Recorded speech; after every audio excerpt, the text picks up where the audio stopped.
Hello and welcome to the first tournament deck review by the Chronowalkers, which is us. And who is us? What's your name? Oh, I'm Shahanigans, I guess, to use my handle. And I'm Eric L, coming from the void. Yeah, and yeah, we are the Chronowalkers. We run a Genesis-focused YouTube channel, bringing you great Genesis content. If you're interested with the Days of Beckoning, the big yearly championship coming up this weekend, we actually ran a gauntlet of some of the top decks in the meta and one dark horse, which did surprisingly well over the course of the last 8 days. If you check the description, you'll see a link to that playlist where we've got everything. We got timestamps so you can skip straight to the matches, all that great stuff to watch some great Genesis content. Yeah, see some good decks in action, learn how to play them. Absolutely. Realize you can make better decks, make better decks, beat people, learn how to be a great player. Awesome. and then meet us in the championship. You got 3 days, get your deck ready. Yeah. Which don't forget to register for the championship and grab food if you want to get some of the food options. I believe you have to do that by today. Today. Okay, yeah, so don't grab it's too late. Yeah. It's too late by the time this is posted. But hope you can still join the event though. All right, but enough about this. We should get into what we want to talk about here. So there was the last chance qualifier that was held over this past weekend. And we just wanted to look at and highlight some of the decks in the top 8. Yeah, the cool decks in the top 8. Sorry, cool decks in the top 8. So I guess, Eric, do you want to take us away with the first deck? Yeah, sure. So this is a Cato deck run by Ray, who was top 4 in the last Dragonworld circuit. This deck came in first, and it's basically just kind of an update of his deck. He went down the Brooks, up more Tigers, up more Chronowalkers, and that's basically it, right? So it's an already good deck. It just kind of tuned a little bit more. We've seen it before. This is kind of the version that we had in that free champ gauntlet that we mentioned earlier. It's a very strong deck, and it performs very well. So definitely something to look on, to be on the lookout for going forward. Yeah. I'll note the even split of pressure points, but a couple more shutdowns so that you can go heavier on shutdowns, because I think the matches where you need shutdowns, you really need shutdowns. Mm-hmm. And then up to mind reading is also interesting. Just Ray really wants to hit a mind reading every game. Like it was, I believe it was lower. Yeah, that is, I guess, a little surprising for me. To go down the Hardy Soups, put him in the sideboard. Cool. That's fair enough. All right. So on to the next one. All right, so we have a we have a boring deck for you today, but yeah, this is Nubia Boltwalker, as we've been calling it. This one is an Epiphany version for those that really don't want to have any cards in their deck. But yeah, I mean, this is a very strong deck, probably one of the best decks in the format. Easily draw a bunch of cards, you play some bolt shots, you dodge things with Nubia. I mean, with Chronowalker. It's a simple deck. Your movement. This is a very simple deck, but we had some games that we displayed it, and you can also see some actual games at that Dragonworld circuit. Also on our YouTube channel, we have the live games from the top 8 there. If you want to really go check it out. Yeah, the interesting bit here is the Epiphanies being back, because we had seen the Nubia Boltwalker just trying to get to a higher level of critical massive damage spells and have everything be dealing damage. Mm-hmm. Minus a couple of dedicated studies, because Nubia does draw cards by itself. Not sure if this is a hedge against to break the Nubia mirror, just get more cards faster, or who knows. And then the other interesting one is Protected by Faith. So that's the 8 aura, 3 energy, 3 chi. It costs 3 energy or 8 aura rather. Swift, that prevents 1 damage, or if there's a large stack, it prevents all the damage that would be dealt to you this round. Mm-hmm. So actually with all this, it does kind of feel like a Nubia that's being built to meta against the other Nubia Boltwalker decks. Yeah, makes sense, because those stacks get very big, especially in Chronowalker mirror matches. Yeah. All right, let's take a look at the next one. All right, so the next one is awesome because it's a new champion entering the meta, which is kind of really hype, because we haven't really seen Iblis taking things down. The worry with Iblis was always that while it beats the Boltwalker, so this is another meta choice against Boltwalker, is that Iblis dies to the people playing summons, because that's just repeatable sources of damage and you have very low resources. But the sweetness here is that Beck and Break, Drawbreak, of course, which like if you've seen our videos, we've played with Drawbreak, but we got Beck and Break as a card, which is entering competitive play, and Hallowed Ground are the two big ones that we've never really seen before in the main board. I guess, Eric, do you want to take us through those cards? Sure. Yeah. I mean, so this deck is really funny. It's a great way of leveraging the strength of Iblis that I hadn't really considered, but when I'm looking at it, I can see why it did well, right?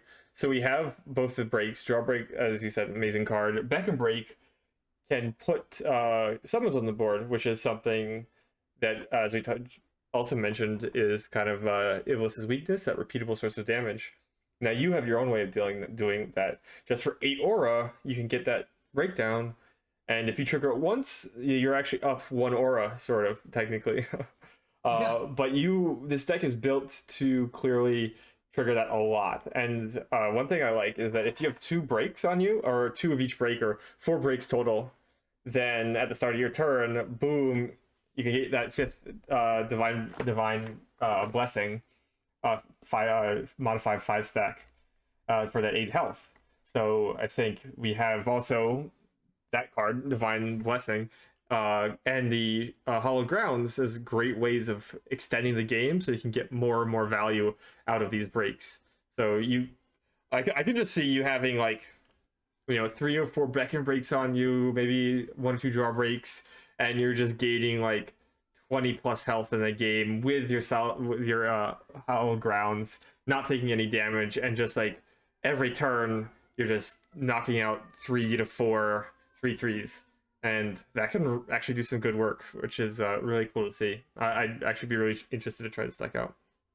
Yeah, it's pretty sweet, and the Divine Blessing, because I guess the worry with the Iblis deck is against the champions who are hitting you, or sorry, not the champions. It's with the summons, which repeatable damage that doesn't really lean into, for example, Divine Blessing, which is the 7 chi, gain 4 health, but if we got modify stack 5, you gain 8 health.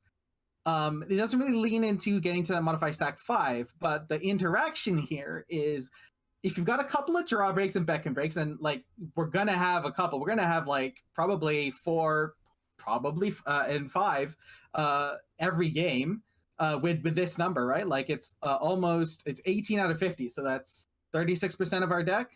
Is right, quick, do the hyper geo, quick. But the point is once you've got to the point where they're triggering, you can use that to create the interaction space to get to that modified 5 stack, right? If you, and it doesn't matter how many you have, because you just put them in the right order that you want, let the appropriate number resolve, and then you'll get to the point where there's 4 triggers on the stack, and you can play a Divine Blessing and gain the 8 life. And gaining 8 life against a Nubia Boltwalker deck is I imagine it feels pretty freaking great, but it's also going to be relevant against this in that summon mirror, right? More health means more times you're going to be able to trigger those Beck and Breaks as well.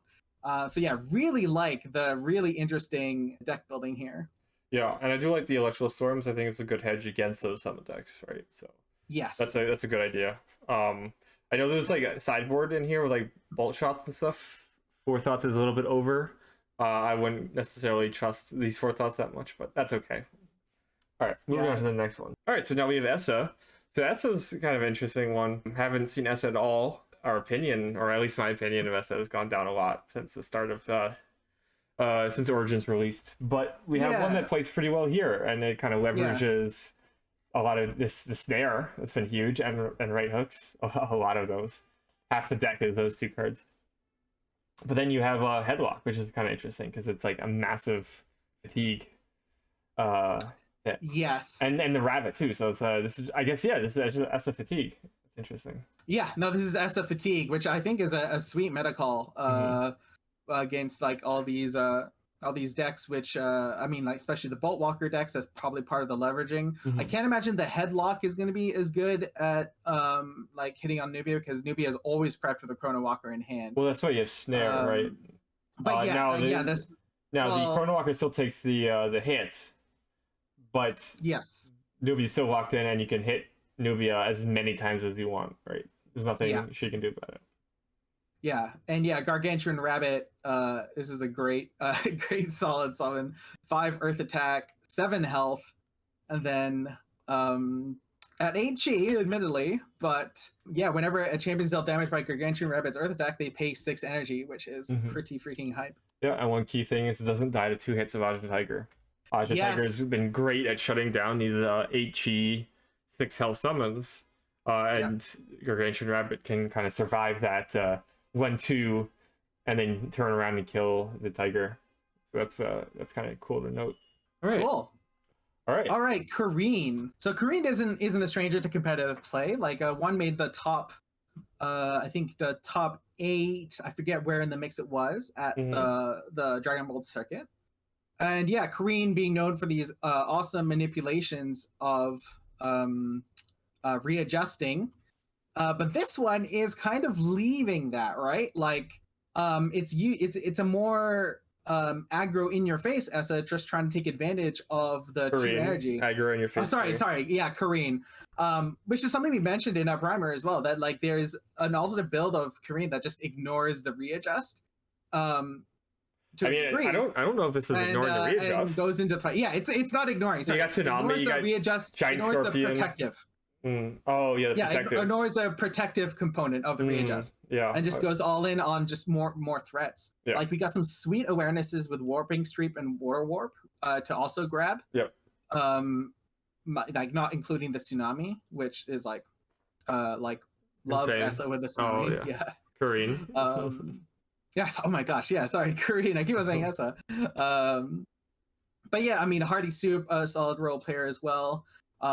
Water Warp, in terms of the interaction it's doing, is kind of interesting because yeah, it's like our Warp Strike, but you can get to do it on angles and corners, and but like in reverse. So you deal the damage, then you get to move to an adjacent. There's a lot of space that you get to move to with getting the diagonal corners. Yeah, interesting card. And then Warping Sweep is another, I guess, is the 7 chi. Again, or this is like the combination of both, I guess. So it's moving first, like Warp Strike, and then you get a base attack 4. So 4 damage at 7 chi feels right. And then you get to move again to adjacent to a target. And yeah, on a heavy board that's cluttered up with stuff like this, you can end up like basically on the opposite side of the board after the stack clears. Yeah, that's true. I like the look of this one too. It has a lot of good things going for it.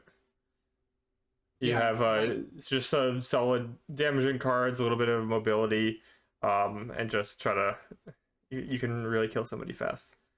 Yeah, a real sweet in terms of the awarenesses you get to grab. Yeah, you got it. Or returns of 5, but that doesn't matter because you're not actually playing all those cards. Yeah.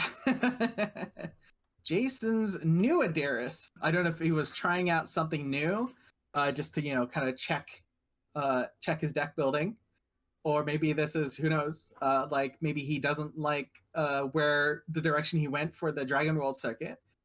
Cutting Lava Riders and looks like getting into, I feel like, a more interactive space, right? I feel like our 7 chi slot has got more mainboard stuff now in terms of like the Rain of Arrows, Meteorite, Volley of from what we saw before from this deck.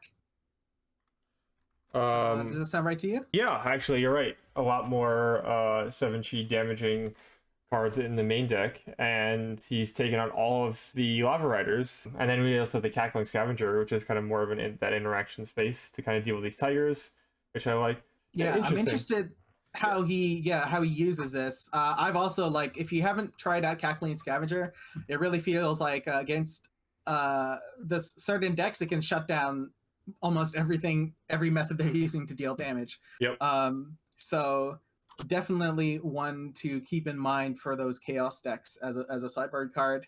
You got 1 copy here. And yeah, like 3 Mutiny Hanzaru, I guess, against like Boltwalker that probably comes in. And then Lava Rider in the sideboard. But I mean, I guess when you need that 3 damage Idiris, you have a way to get it as well. Yeah. Cool. All right, cool. All right, and that's kind of all the 6 decks we wanted to show from this tournament. Just some of the old guard decks, the strong decks that we know in Idris, Nubia, and Cato, but then some cool new ones in Iblis, Essa, and Qureen that seem like they'd be fun to play, and who knows, maybe they'll show up in this championship coming up.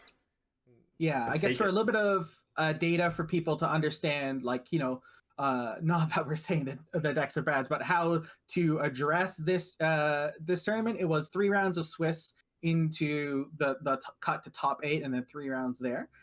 So yeah, like the winning deck had a 6-0 record, but yeah, with only 3 rounds of Swiss, it's a little harder to determine, like how exactly things shook up, because you can just like run good, get your good matchups, right? If that Iblis deck was just like Bolt Walker, Bolt Walker, Bolt Walker, going through the Swiss rounds, then it had a much easier time than, I guess, like if it would happen to meet Jason, for example, and other some focus decks. So yeah, that's true. Yeah. So that's why, while it's cool to look at these don't necessarily affect our tier lists too much. But you'll see, what we think you'll see that shortly. Yeah, see that shortly. Click on the next video and you'll find out what we think. Awesome. But yeah, thanks for joining us. Yeah, thanks for joining us, and we'll see you next time. We'll see you in the arena. See you in the arena. See you at the Days of Beckoning. And don't forget to like, comment, subscribe. Yes. Peace. Peace.